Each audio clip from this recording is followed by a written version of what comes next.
Naluto na yung uling na sinalang ko nung nakaraan at na isa ko na din. Bali yung dami na yon, naka 14 na sako.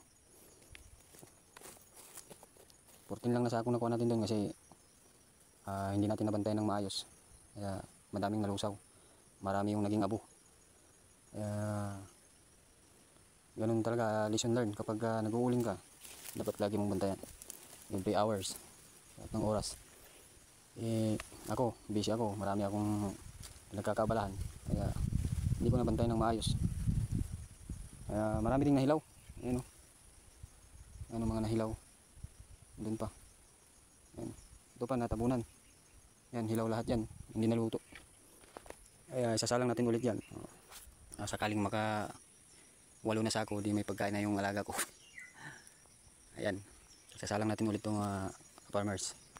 Kasi mahirap talaga pag ganito. Wala kang regular na trabaho. Wala kang regular na trabaho.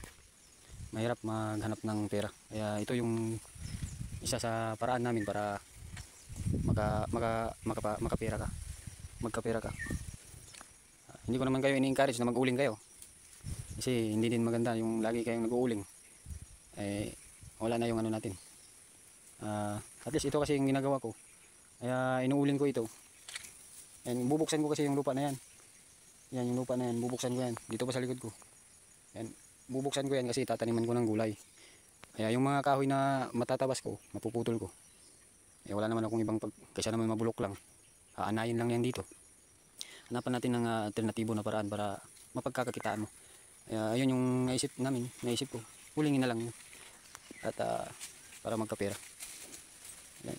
Marami dito, marami pa yung mga maliliit na sanga-sanga dito, hindi pa nakukuha lahat. Kaya isasalang ko ito ulit, pakunti-kunti lang, hindi yung maramihan, kasi pag hindi mo nabantayan talaga, isang kamali mo lang, magiging abo na lahat. Kaya hindi basta-basta mag-uling. So yun lamang po mga ka-diskarte, mga kabukid, mga ka-farmers. Ingat-ingat lang po tayo. Tingin-tingin sa paligid kasi may maraming mga ahas.